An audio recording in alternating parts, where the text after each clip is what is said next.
Hi guys, welcome back to my channel, and in this video we'll cover what's the rule expense in quota and what's best for you hostel, PG, flat, how we can take admission in LN, distraction and all. Guys, if you are new here, so just do subscribe to my channel and yeah, let's start the video. तो आप बिल्कुल सही जगह पे आए हो because in this video हम सब कुछ जितना हो सके वो कवर करेंगे। एंड मेरा नाम जिया है और मैं कोटा में 1 साल से ज़्यादा हो गया मुझे रहे हुए यहाँ पे। तो फिर इसीलिए मैंने ये वीडियो बनाया ताकि मैं अपने एक्सपीरियंसेस आपके साथ शेयर करूँ। और अगर आप कोटा आने का सोच रहे हो तो आई गारंटी यू, अगर आप ये सारी चीज़ें जान लोगे एंड तब आप आओगे तो आप, एक होता है ना regret, you can't regret it, right?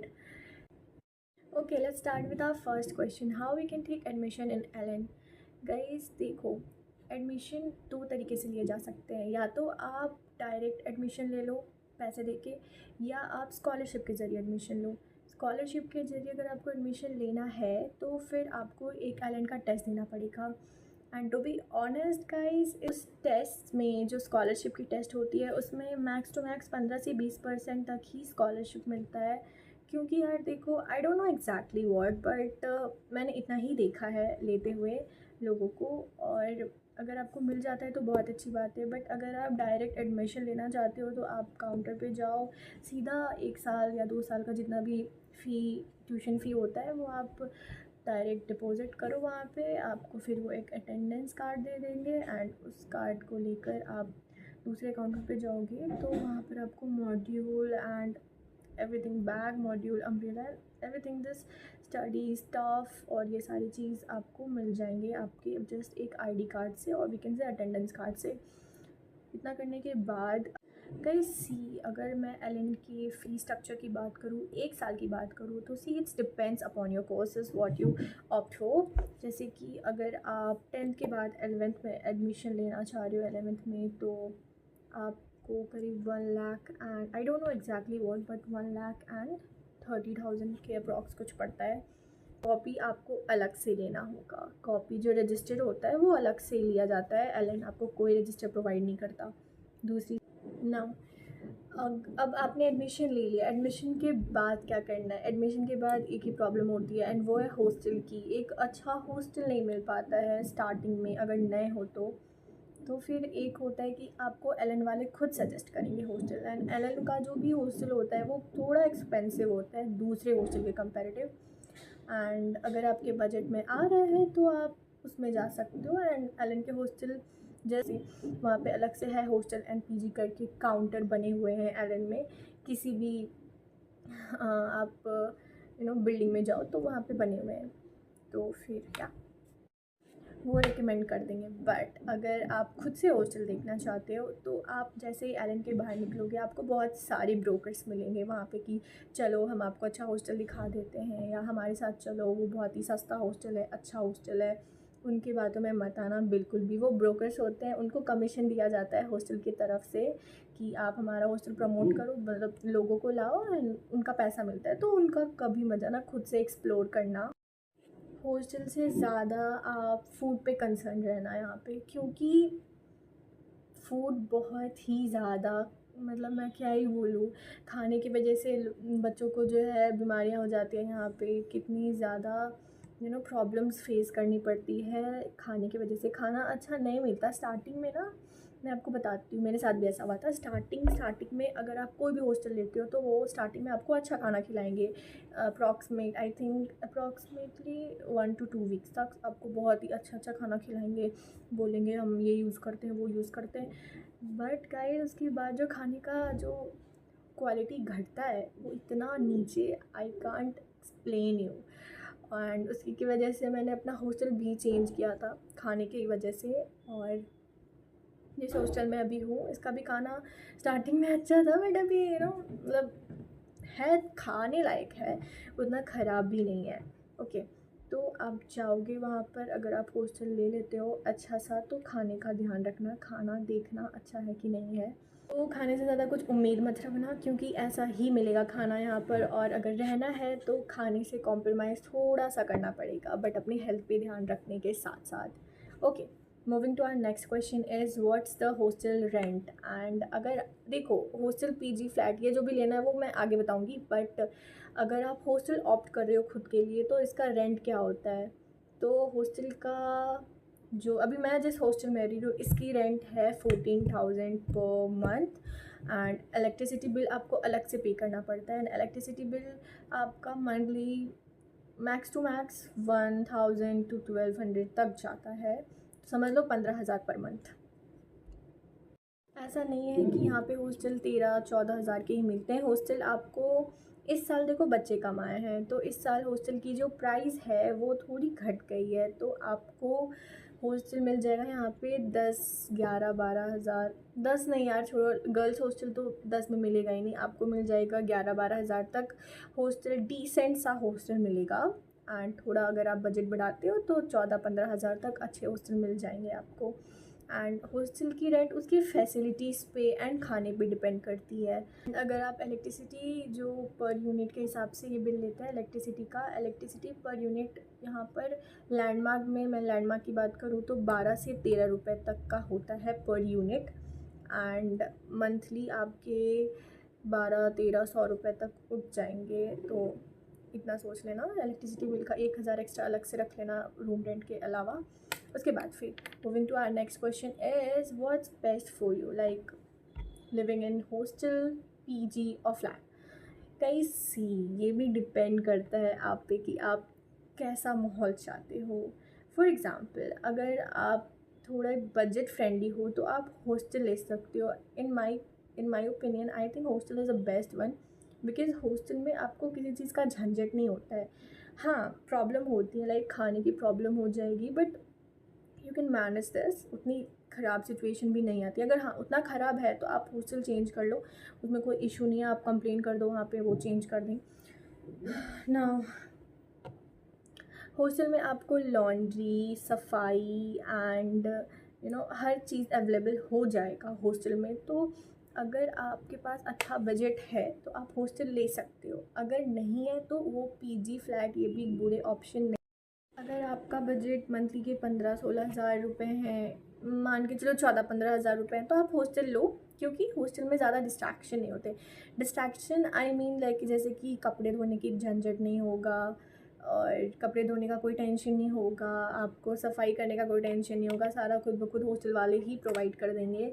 दूसरी चीज़ आपको खाने का कोई टेंशन नहीं होगा कि खाना बनाना है ये वो, तो या ये होता है। दूसरा अगर आप पीजी फ्लैट ये भी अच्छे ऑप्शन होते हैं हॉस्टल के अलावा भी, मैं उनको ख़राब नहीं बोल रही हूँ। Compare to hostel I give more priority to hostel compare to PG and flat. See अगर आपकी बजट थोड़ी सी कम है तो आप पीजी ले सकते हो, PG is the good option for you. मैं ऐसा नहीं कर रही हूँ कि वो ख़राब है। पीजी आपको 5-6 हज़ार रुपये में मिल जाएगा, एक डिसेंट सा रूम आपको मिल जाएगा पीजी। एंड पीजी में बट ये है ना कि अगर आप खुद के कपड़े धोने के लिए रेडी हो, खुद की रूम की सफाई कर सकते हो, तो आप ज़रूर लो उस चीज़ के लिए। अगर आपके पास एक्स्ट्रा टाइम है उन चीज़ों के लिए तो आप ज़रूर ले सकते हो। एंड ऐसा नहीं है कि आपको खुद से ही करना पड़ेगा। हाँ आप ये चीज़ें जैसे लॉन्ड्री हो गया, सफाई वाला जो भी है, ये सब हो गया, ये सब चीज़ आप अलग से भी ले सकते हो, बट इसका आपको अलग से पे करना पड़ेगा। जैसे कि लॉन्ड्री वाला पर मंथ के हिसाब से मैंने पूछा था पिछली बार, उन्होंने कुछ 600 to 700 कुछ इतना बोला था पर मंथ के हिसाब से। तो या एंड सफाई वाली वैसे तो मुझे लगता है यार खुद से सफाई कर ही सकते हैं, इतना कोई बड़ा इशू नहीं है ये चीज़।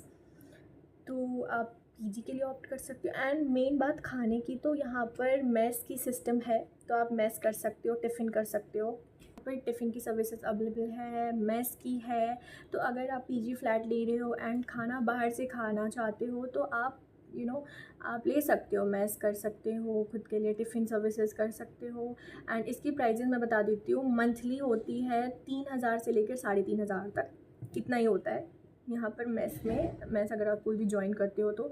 बट खाना 2 टाइम ही मिलेगा, आई गेस दोपहर में और रात को 2 टाइम खाने का ये लोग 3 से 3,500 रुपये चार्ज करते हैं मंथली। तो अगर आप लेना चाहते हो पीजी और फ्लैट एंड बाहर से खाना मंगवाना चाहते हो तो यही मैं बताती हूँ, इतना ही होता है यहाँ पर। और कंपेयर टू हॉस्टल आपको हॉस्टल में नाश्ता मिलेगा, दोपहर का खाना मिलेगा, शाम में 5 बजे के टाइम पे स्नैक्स मिलेंगे एंड रात को डिनर मिलेगा। तो अगर पैसे कम लग रहे हैं तो फैसिलिटीज़ भी कम ही है वहाँ पे, तो यही चीज़ है। और ओके, तो हो गया, ये चीज़ खुद पे डिपेंड करती है आपको क्या लेना है, ये बिल्कुल आप पे ही डिपेंड करती है। अगर आपका बजट अच्छा है तो हॉस्टल ले सकते हो, अगर थोड़ा कम है तो भी कोई बात नहीं, आप फ्लैट और पीजी में भी रह सकते हो, वो भी अच्छे होते हैं बट थोड़ा सा कम फैसिलिटीज़ होती हैं। Talk about distraction guys.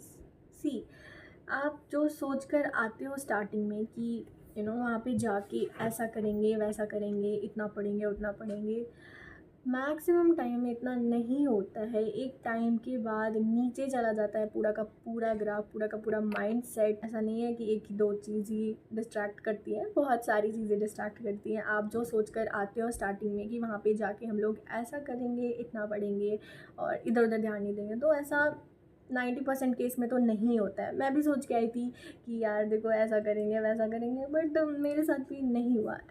Distraction बहुत सारी चीज़ों से होती है यार। देखो, डिस्ट्रैक्शन में फ़ोन से होती है डिस्ट्रैक्शन, और फ्रेंड सर्कल ले लो आप, बहुत सारी चीज़ें होती हैं। बट इन सब से बाहर कैसे निकले, वो डिस्ट्रैक्शन सबको होती है। ऐसा नहीं है कि आप आओगे तो आप एकदम बैठ के मैं जो सोच रही हूँ वही होगा, ऐसा बिल्कुल भी नहीं है। सबके साथ होता है, बट वो आप पे डिपेंड करता है कि आप उसको कैसे हैंडल करते हो, सिचुएशन में कैसे हैंडल करते हो, आप आगे बढ़ते हो कि नहीं बढ़ते हो, या फिर उसी चीज़ में फंस के रह जाते हो। तो ये थोड़ी चीज़ है जो कि आपको पहले से ही सोच के आना पड़ेगा, मेंटली स्ट्रॉन्ग होके आना पड़ेगा कि ये चीज़ें मेरे साथ होने वाली है, मैं उसके लिए प्रिपेयर हूँ कि नहीं हूँ। तो द प्रॉब्लम कि यहाँ पे रहने का कुछ जो प्रॉब्लम होती है वो क्या होती है, तो एक तो होम सिकनेस होता है। मुझे हुआ था, स्टार्टिंग में हुआ था जब, क्योंकि मैं अपनी मम्मी के बिना मैं कभी भी नहीं रही हूँ, एंड यहाँ पे आने के बाद ही मैं फ़र्स्ट टाइम उनसे अलग हुई थी। तो 1-2 सप्ताह तक तो मैं ट्रॉमा में थी बिल्कुल कि यार मैं कैसे रहूँगी, रोना आ रहा था, मतलब तो भाग जाओ यहाँ से। बट खुद को एडजस्ट किया यहाँ के माहौल में, यहाँ की सिचुएशन में खुद को ढाला, तो अब मैं ठीक हूँ। और होम सिकनेस हो गया, एक हो गया, एंड सबसे बड़ी प्रॉब्लम मैं बताती हूँ, वेट करो। यहाँ के हर एक बच्चे के साथ होती है, और आई गेस हर एक लोग के साथ होती है। मेरे साथ पर्सनली हुआ है बाल झड़ना, hair fall is the biggest problem. यहाँ पे हेयर फॉल बहुत ही कॉमन है, तो हेयर फॉल होगा बहुत ही ज़्यादा आने के बाद। इसीलिए पता है मेरे बाल पहले बहुत बड़े बड़े थे यहाँ। आई डोंट नो कि हेयर फॉल क्यों होता है, बहुत सारे लोग बोलते हैं पानी की वजह से होता है, तो वो तो दूसरी चीज़ है यार। तो इतना बाल मेरा टूटता था, तो जिसकी वजह से मैंने अपना बाल ही कटवा लिया पूरा। एंड या, let's moving to the next question. At last, let's talk about what's the total expense in living Kota. तो देखो, टोटल एक्सपेंस में देखो ये वैरी करता है, हॉस्टल पे, पीजी पे, फ्लैट पे। अगर आप पीजी पे रहते हो उसमें वैरी करता है, 1 साल का हॉस्टल लेते हो तो उस पर वैरी करता है। तो मैं आज अपने खुद का बताती हूँ कि 1 साल का टोटल एक्सपेंस कितना लगेगा। 1 साल का 4 से 5 लाख रुपए एक एवरेज अमाउंट है यहाँ पे रहने का। एंड लिटरली ये आप बढ़ा सकते हो, घटा सकते हो, बट इसमें मैंने ये मैं ना मिनिमम, और मैं बोलूँ तो एक एवरेज लेके चलोगे तो 4 से 5 लाख रुपए इज़ अ डिसेंट अमाउंट 1 साल का। इसमें मैंने इंस्टीट्यूट की फ़ी प्लस हॉस्टल का रेंट 1 साल का, एंड आपके पर्सनल एक्सपेंसेस, पर्सनल खर्चे सबको इंक्लूड करके ये अमाउंट बताया है।